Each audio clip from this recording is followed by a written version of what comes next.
What are your dreams for the future? Football, comatose, less air, clear skin, hope, a boat, mitosis. Yes, I hope for mitosis.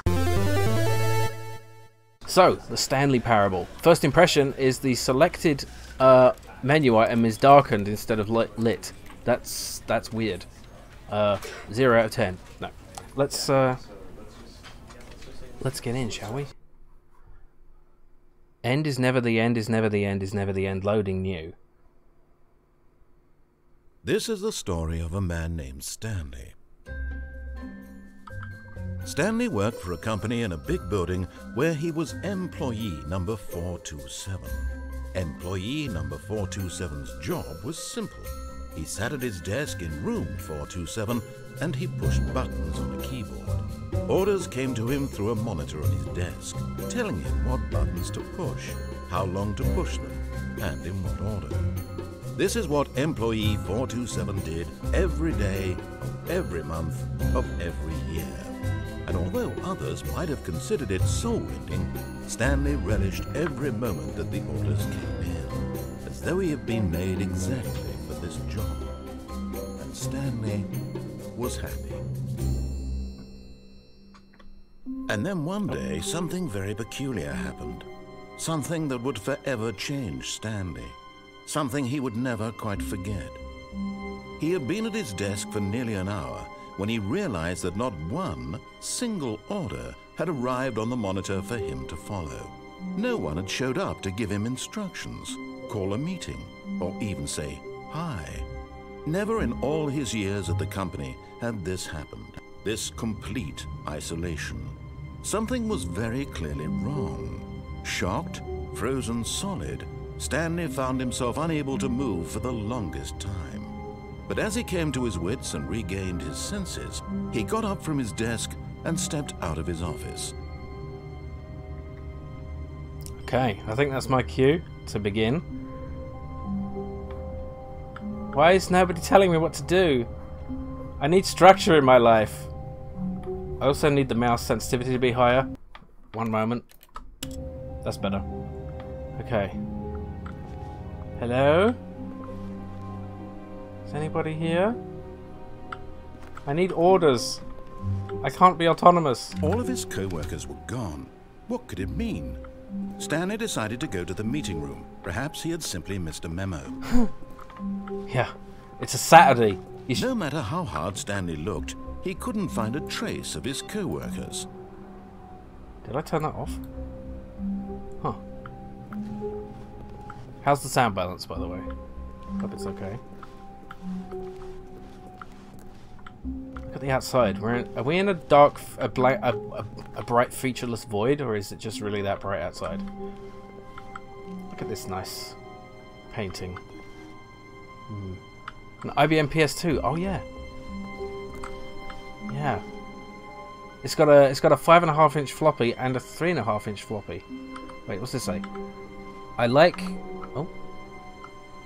What does it say? Damn it. Ah. I like work. I just hate my boss. Okay. Cool. There's paper all over the floor. Can I zoom in? There's a lot of bloom here. It was 2013. Computer. Yeah, I did turn it off. Okay. But if it was a Saturday, the computers wouldn't be on, would they? Well, unless they're incredibly wasteful. Look, this is a different kind of PC. It doesn't even have any drives. Model and keyboards are begging me to type on them. I wish I could.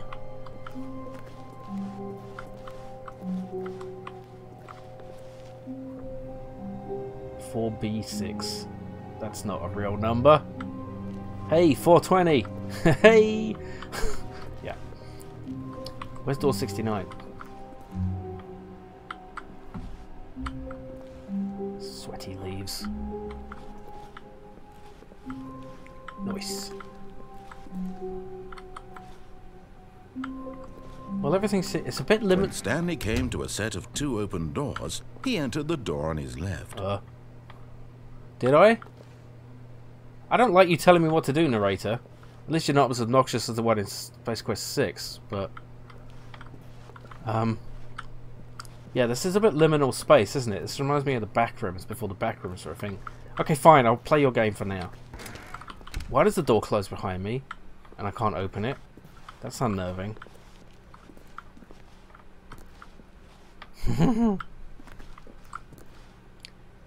you turn on subtitles? Yes, absolutely. Okay.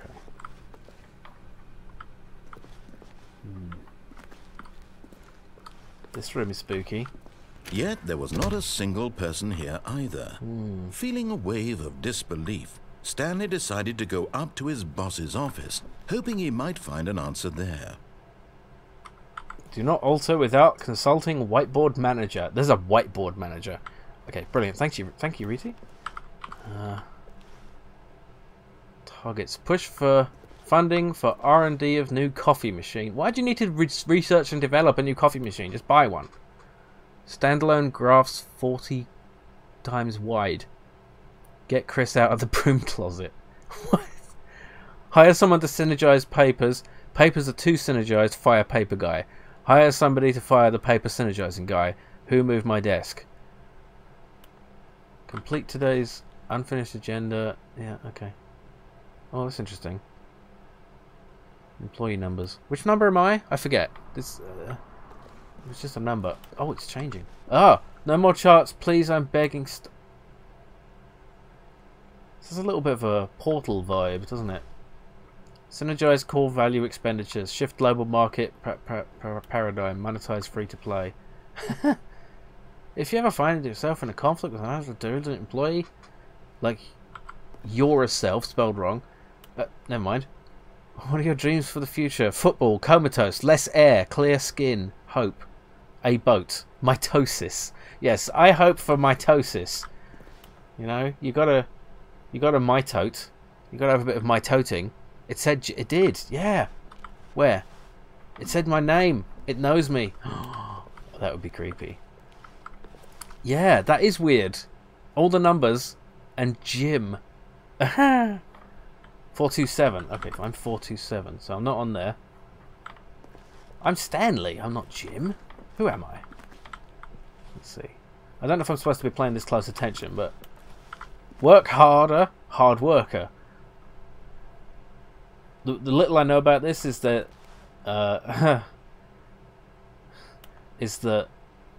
not all is as it seems. Oh, that's ominous. Broom closet. Let me go in the broom closet. I want the broom. Okay. Coming to a staircase, Stanley walked upstairs to his boss's office. Did I? Let's see. It's just gonna not let me go, isn't it? Oh. Is that my car? But Stanley just couldn't do it. Ah. He considered the possibility of facing his boss, admitting he had left his post during work hours. He might be fired for that. And in such a competitive economy, why had he taken that risk? All because he believed everyone had vanished? His boss would think he was crazy. And then something occurred to Stanley. Maybe, he thought to himself, maybe I am crazy. Yes. All of my co-workers blinking mysteriously out of existence in a single moment for no reason at all. None of it made any logical sense. And as Stanley pondered this, he began to make other strange observations. For example, why couldn't he see his feet when he looked down? Why did doors close automatically behind him wherever he went? And for that matter, these rooms were starting to look pretty familiar. Were they simply repeating? No, Stanley said to himself, this is all too strange. This can't be real. And at last, he came to the conclusion that had been on the tip of his tongue. He just hadn't found the words for it. I'm dreaming! He yelled. This is all a dream. Oh, what a relief Stanley felt to have finally found an answer, an explanation. His co-workers weren't actually gone. He wasn't going to lose his job. He wasn't crazy after all. And he thought to himself, I suppose I'll wake up soon. I'll have to go back to my boring real-life job pushing buttons. I may as well enjoy this while I'm still lucid. Yeah. So, he imagined himself flying and began to gently No. I didn't consent to that. He imagined himself soaring through space on a magical star field, and it too appeared. It was so much fun. Wow. And Stanley marveled that he had still not woken up. That's How amazing. was he remaining so lucid? And then perhaps the strangest question of them all entered Stanley's head. One he was amazed he hadn't asked himself sooner. Why is there a voice in my head dictating everything that I'm doing and thinking? Yes, exactly. Now the voice was describing itself being considered by Stanley, who found it particularly strange. I'm dreaming about a voice describing me, thinking about how it's describing my thoughts, he thought. And while he thought it all very odd and wondered if this voice spoke to all people in their dreams, the truth was that, of course, this was not a dream. How could it be? Was Stanley simply deceiving himself, believing that if he's asleep, he doesn't have to take responsibility for himself? Stanley is as awake right now as he's ever been in his life. Now, hearing the voice speak these words was quite a shock to Stanley. After all, he knew for certain, beyond a doubt, that this was in fact a dream. Did the voice not see him float and make the magical stars just a moment ago? How else would the voice explain all that? Good point. This voice was a part of himself too. Surely, if he could just... He would prove it. He would prove that he was in control, that this was a dream. So he closed his eyes gently, and he invited himself to wake up. He felt the cool weight of the blanket on his skin, the press of the mattress on his back, the fresh air of a world outside this one. Let me wake up, he thought to himself. I'm through with this dream. I wish it to be over. Let me go back to my job. Let me continue pushing the buttons. Please, it's all I want. I want my apartment, and my wife, and my job. All I want is my life exactly the way it's always been. My life is normal. I am normal. Everything will be fine. I am okay.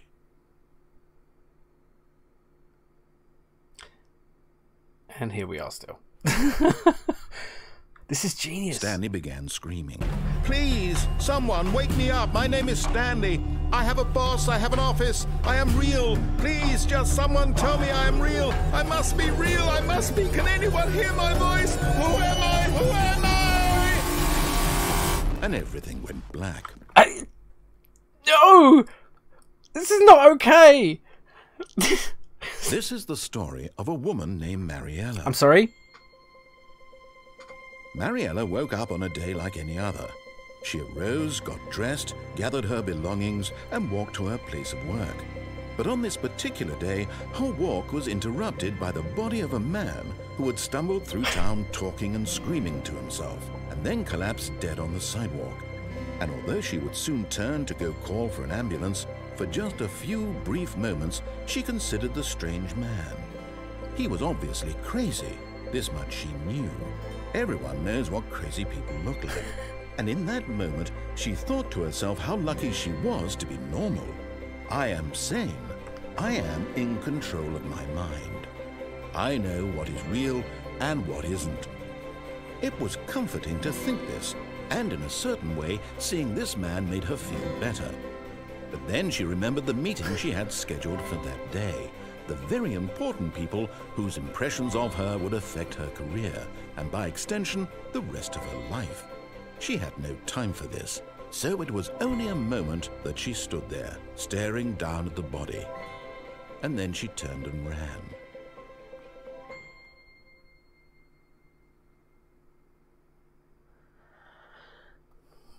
Okay then. Am I her now? Who am I now? I don't know who I am. I'm still employee 427. Time. Time exists. That's interesting. I wonder if I just watch this clock for 10 hours, it will actually just keep going. This is very, very, very interesting. Don't go down staircase. You know, you might be right. Maybe I should go up to my office. All of his co-workers were gone. What could it mean? We've been through this! Stanley decided to go to the meeting room. Perhaps he had simply missed a memo. This is like hell. Like, this is like psychological hell. You know, if this actually happened to you... When Stanley came to a set of 2 open doors, he entered the door on his left. We can always just try something different, I suppose. This was not the correct way to the meeting room, and Stanley knew it perfectly well. Perhaps he wanted to stop by the employee lounge first, just to admire it. Yeah. Yeah, that makes sense. Ah, yes, truly a room worth admiring. It is nice. It had really been worth the detour after all, just to spend a few moments here in this immaculate, beautifully constructed room. I want a drink. Stanley simply stood here, drinking it all in. I want to drink it all in. But eager to get back to business, Stanley took the first open door on his left. Fine. And so he detoured through the maintenance section, walked straight ahead to the opposite door, and got back on track.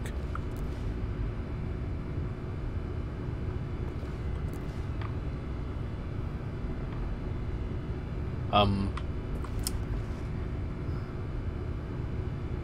gonna go to the boss's office. I need to talk to the boss. He'll know. Yet there was not a single person here either. The boss will help me. Feeling a wave of disbelief, Stanley decided to go up to his boss's office. Coming to a staircase, Stanley walked upstairs to his boss's office. Yes, the boss will help. The boss is my friend. Everything. Wow, look how fucking ostentatious this bullshit is. Oh, there's an executive bathroom. Look at this. Oh god, I hate capitalism. Look at this bullshit. At least they only got the same computers as everyone else. Look at this chair. That's a comfy chair. Oh, this is a disturbing room. Stepping into his manager's office, Stanley was once again stunned to discover not an indication of any human life. Shocked, unraveled, Stanley wondered in disbelief who orchestrated this. What dark secret was being held from him? What he could not have known was that the keypad behind the boss's desk guarded the terrible truth that his boss had been keeping from him. And so the boss had assigned it an extra secret PIN number, 2845. Okay. But of course, Stanley couldn't possibly have known this.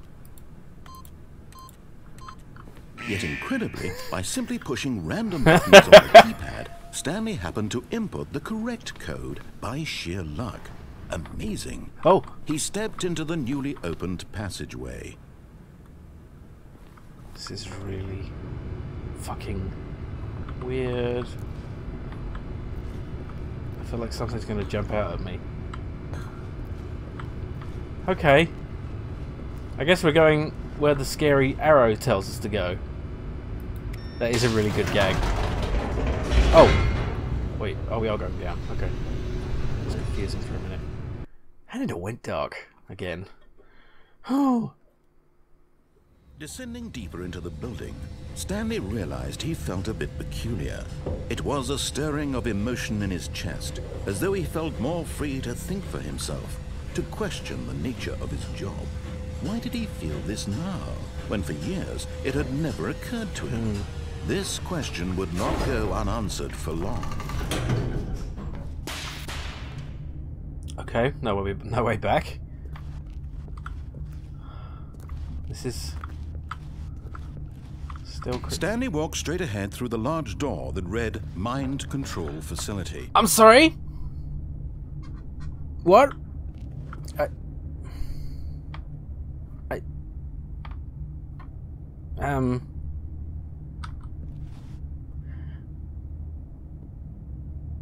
Is it what? I mean, why would they write escape? There's no lambda symbol. I want to see the mind control facility, damn it. What the fuck? It's just a book or a big button. What does it say on this? I can't. It's just numbers. Ah. The lights rose on an enormous room packed with television screens. What horrible secret did this place hold? Stanley thought to himself. Did he have the strength to find out? I have the strength. I have the power. I'm not afraid. I'm not afraid. Oh. Now the monitors jumped to life, their true nature revealed. Oh. Each bore the number of an employee in the building, Stanley's co-workers. The lives of so many individuals reduced to images on a screen, and Stanley, one of them, eternally monitored in this place where freedom meant nothing. Yeah. But some of them are just pointing at, like, a chair or, like, a ladder. Oh. What was mine? 427.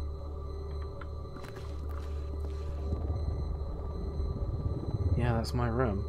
I'm not in it. Okay. This is intriguing. It does seem too unreal to be real, though. Still, you know? This mind control facility, it was too horrible to believe. Yeah. It couldn't be true. Had Stanley really been under someone's control all this time? Was this the only reason he was happy with his boring job? Right. That his emotions had been manipulated to accept it blindly? I mean... No. He refused to believe it. He couldn't accept it. His own life in someone else's control? Never. It was unthinkable. Wasn't it? Was it even possible? Had he truly spent his entire life utterly blind to the world? I mean... But here was the proof. The heart of the operation. Controls labeled with emotions. Happy, or sad, or content. Walking, eating, working. All of it monitored and commanded from this very place.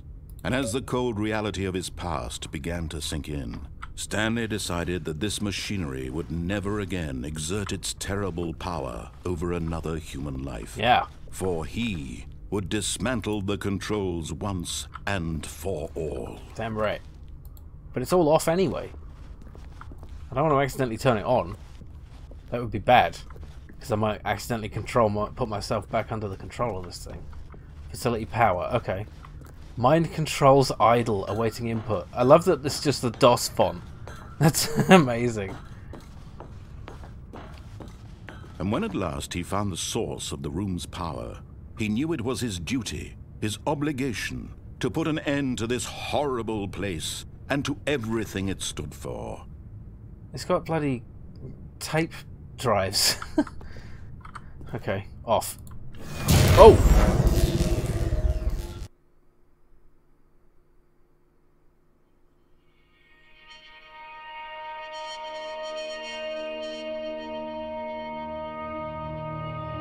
Blackness and a rising chill of uncertainty. Was it over?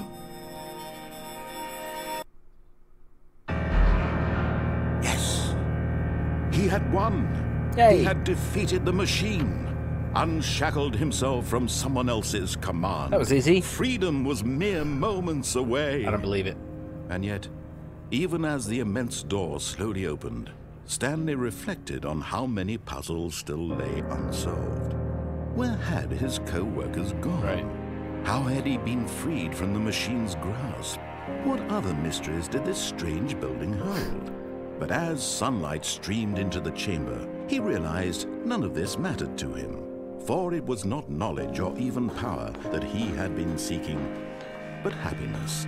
Perhaps his goal had not been to understand, but to let go. No longer would anyone tell him where to go, what to do, or how to feel. Whatever life he lives, it will be his. And that was all he needed to know. It was perhaps the only thing worth knowing. Stanley stepped through the open door. I mean, do we want happiness or knowledge? Stanley felt the That's cool question. breeze upon his skin, the feeling of liberation, the immense possibility of the new path before him. This was exactly the way, right now, that things were meant to happen.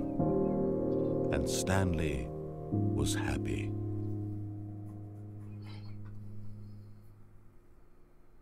I don't trust it. What? No. Hi, Visaneku. Good to see you here. Oh, yeah.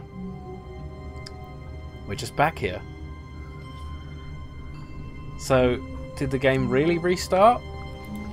Or like, you know, did the game restart? Is Stanley experiencing this again? The meeting room. Yes, that's where everyone would be. Stanley just needed to get to the meeting room, and from then on, he would never be alone ever again. Yeah, it's different. It's different. Feeling of liberation when you completely lose control and nobody was telling him how to feel, and he was happy. Yeah. I used to think that I wanted knowledge more than I wanted happiness, and that's changed as I got older. It's like the fake-ended stalker. I don't remember that. When Stanley came to a set of 2 open doors, he entered the door on his left. Yeah. Like, I empathize with Slarty Bartfast. I'd much rather be happy than right. Yet there was not a single person here either. Feeling a wave of disbelief, Stanley decided to go up to his boss's office, hoping he might find him. Coming to a staircase, Stanley walked upstairs to his boss's office. I mean, that just led to that mind control facility. I want to go this way. Let's see what happens if I do this again. It's probably just going to be the same But Stanley thing, right? just couldn't do it. Am I going to just do the same thing? Okay, let's try a different route. Stanley knew the office layout like the back of his hand. It was only a matter of time before he found the others, wherever they were. Just a matter of time. When Stanley came to a set of 2 open doors, this was not the correct way to the meeting room, and Stanley knew it perfectly well. Perhaps he wanted to stop by the employee lounge first, just to admire it. It's amazing. Wow. Yes. This room. What a beautiful room. What a gorgeous, gorgeous room. Thank goodness Stanley had taken this detour on his way to the meeting room. Life without having experienced this room was now too horrible even to consider. Yeah, that's different. But eager to get back to business, Stanley took the first open door on his left. Did he? Did I do that before? What did I do before? I don't remember. I think... Oh, yeah, I did go that way. No, let's go this way. Stanley was so bad at following directions, it's incredible he wasn't fired years ago. Yes. Or is it? Is it what? Is what? What? Hey, a forklift. I want to drive the forklift. What's this say? Do not jump from the cargo lift while it is in motion. What if I jump from it when it's not in motion? Penalty for misuse of cargo lift. Penalty for jumping off the cargo lift. Look, Stanley, Oh. I think perhaps we've gotten off on the wrong foot. I'm not your enemy, really, I'm not. I realize that investing your trust in someone else can be difficult, but the fact is that the story has been about nothing but you all this time. You mean I've been the victim? Someone you've been neglecting, Stanley. Someone you've forgotten about. Please, stop trying to make every decision by yourself. Now, I'm not asking for me, I'm asking for her. This is it, Stanley. Your chance to redeem yourself. To put your work aside. To let her back into your life. She's been waiting. What are you talking about? Sorry, Visnog, I didn't see your previous message. Video game? That would imply you'd have some sort of challenge, or at least a failure state, right? That's not a game. Yeah. There's an implied failure state by not finishing it, which is enough to make it a game. Just like Monkey Island or something like that. You don't have to be able to die for it to be a video game. Hang on a minute. I just walked into... Ah! That's her, Stanley. You need to be the one to do this. To reach out to her. Can I pull it out? If you can... Oh, no, you can't... Did you just unplug Yeah, the I don't phone? like this. No, that wasn't supposed to be a choice. How did you do that? You actually chose incorrectly? I didn't even know that was possible. Let me double check. No, it's definitely here, clear as day. Stanley picks up the phone. He's taken to his apartment where he finds his wife, and the two pledge themselves to one another. Music comes in, fade to white, roll credits. Not picking up the phone is actually somehow an incorrect course of action. How is that even possible? None of these decisions were supposed to mean anything. I don't understand. How on earth are you making meaningful choices? What did you... Wait a second. Did I just see... No, that's not possible. I can't believe it. How had I not noticed it sooner? You're not Stanley. You're a real person. I can't believe I was so mistaken. This is why you've been able to make correct and incorrect choices. And to think I've been letting you run around in this game for so long. If you'd made any more wrong choices, you might have negated it entirely. It's as though you completely ignored even the most basic safety protocol for real-world decision-making. Or did you not grasp the severity of the situation? Well, I won't have that kind of risk on my watch. I'm going to stop the game for a moment so we can educate you properly on safe decision-making in the real world. Please observe this helpful instructional video. Choice. It's the best part of being a real person. But if used incorrectly, can also be the most dangerous. For example, in this scenario, a hypothetical real person named Stephen has a choice. He could spend years helping improve the quality of life for citizens of impoverished third world nations. Or he could systematically set fire to every orphan living in a 30-kilometer radius of his house. Which choice would you make? Remember that unlike here, the real world makes sense, and at no time should you make a choice that does not conform to rational logic.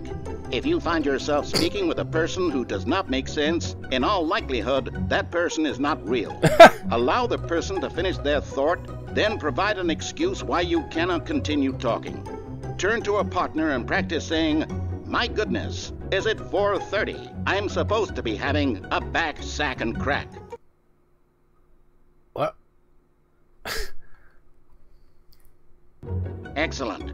Making choices on a regular basis is the best part to a healthy decision-making process. Most medical professionals recommend making at least 8 choices per day. Do you make more than 8? Less? And finally, if you begin to wonder if your choices are actually meaningful and whether you'll ever make a significant contribution to the world, just remember that in the vast infiniteness of space, your thoughts and problems are materially insignificant. Yay. And the feeling should subside. At this time, your instructor will guide you in an exercise to test and reinforce the material covered in this video. Welcome back. Yay. You may have noticed that this room has begun to deteriorate as a result of narrative contradiction. Oh, shit. But not to worry. Now that you're properly informed on good decision-making, we're going to revisit a choice you made just a few minutes ago and see what the correct thing to do would have been. Everything's broken. This way, please. Well, I could just pick up the... Can I just plug it back in?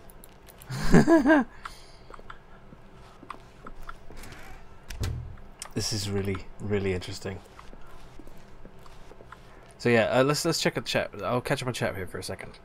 Yeah, you don't buy the definition. The game calls itself a game, so that's all that matters, really. Yeah, I mean, I think there is a meaningful definition into what a game is. It's something that it's interactive entertainment, right? Is the larger thing of it. Like if you have a decision to make, then it's a game. You know what I mean? Like Snakes and Ladders, for example, is not a game because you make no choices, right? You just roll the dice and go wherever it tells you. There is no strategy. There is no possible way to be good at Snakes and Ladders unless you cheat with the dice. So it's not a game. This is a game because you make choices and the outcome is different. You know, there's a lot of people who are not real. Yeah, not making sense. You know, the world doesn't make sense. Not really when you really think about it. This is different, isn't it? Wait. Now that we know your choices are meaningful, we can't have you jumping off the platform and dying. I should have jumped off and died. Imagine the main character dying senselessly halfway through the story. That story would make no sense at all. We just need to get you home as soon as possible before the narrative contradiction gets any worse. Unfortunately, it seems this place is not well equipped to deal with reality. Hello, Cure. Welcome to the stream. I should have jumped off when I had the chance, shouldn't I? Can I still do it? No. Oh, maybe. No. Kimble is not a game. I don't know what Kimble is, so I can't comment. Where am I supposed to go? You want me to go this way? Yes, apparently so. This is the way I came from. You're trying to get me to go back to the To the bosses of. I don't want to go that way. Almost there.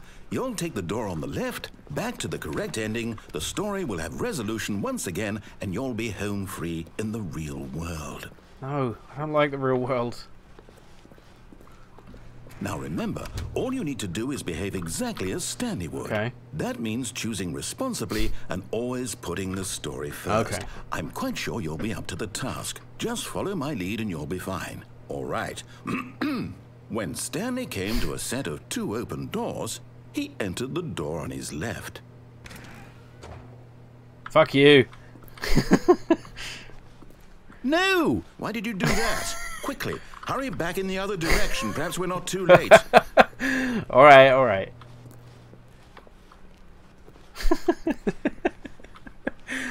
Oh, I love it. Oh. Oh, it's ruined. I can't believe, after everything we talked about, that my story, you've destroyed my work. Fight the system. Why? For what? What did you get out of that? What did you think was so special about seeing the game undone, left here like so much garbage? It's worthless now. And what am I supposed to do? Even if there were a way to continue, would it be worth it? To know that my story is now incorrect? How can I go back to that? I can't erase that knowledge. I'll have to live with it forever, reliving its impossibility forever. Oh, I couldn't live that way. Is it better to shut the game down entirely? To willingly destroy all of my work? I don't know. What's the answer? What do I do? What do I do? What do I... No, I have to. I have to shut the game down. I have to. I'm in the middle of it. I'm still enjoying... Oh, shit.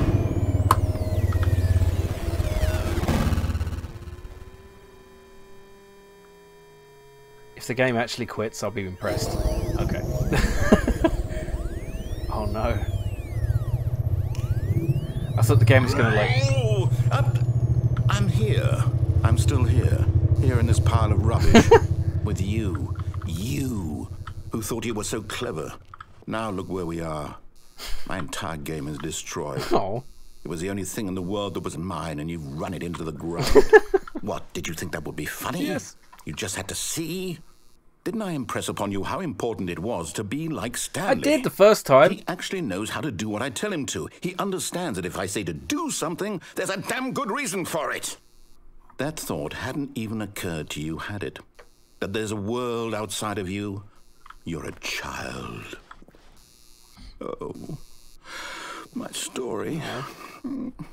If you'd just gone through the door on the left, you would have seen it. There was a whole underground facility. You would have destroyed it and been victorious. I did see it. It would have been so perfect. I worked so hard on it. I tried so hard. Behave exactly as Stanley would. That means choosing responsibly and always putting the story first. I'm quite sure you'll be up to the task. Just follow my lead and you'll be fine. All right. When Stanley came to a set of 2 open doors, he entered the door on his left. All right.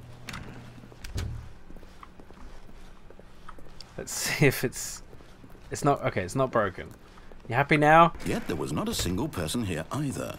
Feeling a wave of disbelief, Stanley decided to go up to his boss's office, hoping he might find an answer there. Coming to a staircase, Stanley walked upstairs to his boss's office. You don't even let me choose the other way now. Fine. But we've done this. Is it all going to be the same?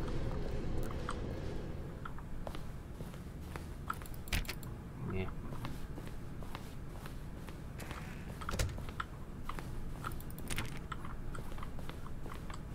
I mean, as far... Wait. This is different, is it? Stepping inside his manager's office, Stanley was once again stunned to discover not an indication of any human life. Different. Shocked, unraveled, Stanley wondered in disbelief who orchestrated this, until he saw the door with a voice receiver next to it. Surely behind this door lay all the answers to his questions. And beyond all probability, he knew the passcode. He had seen it on his boss's computer just last week. Nightshark 115. Was this the code to open the door?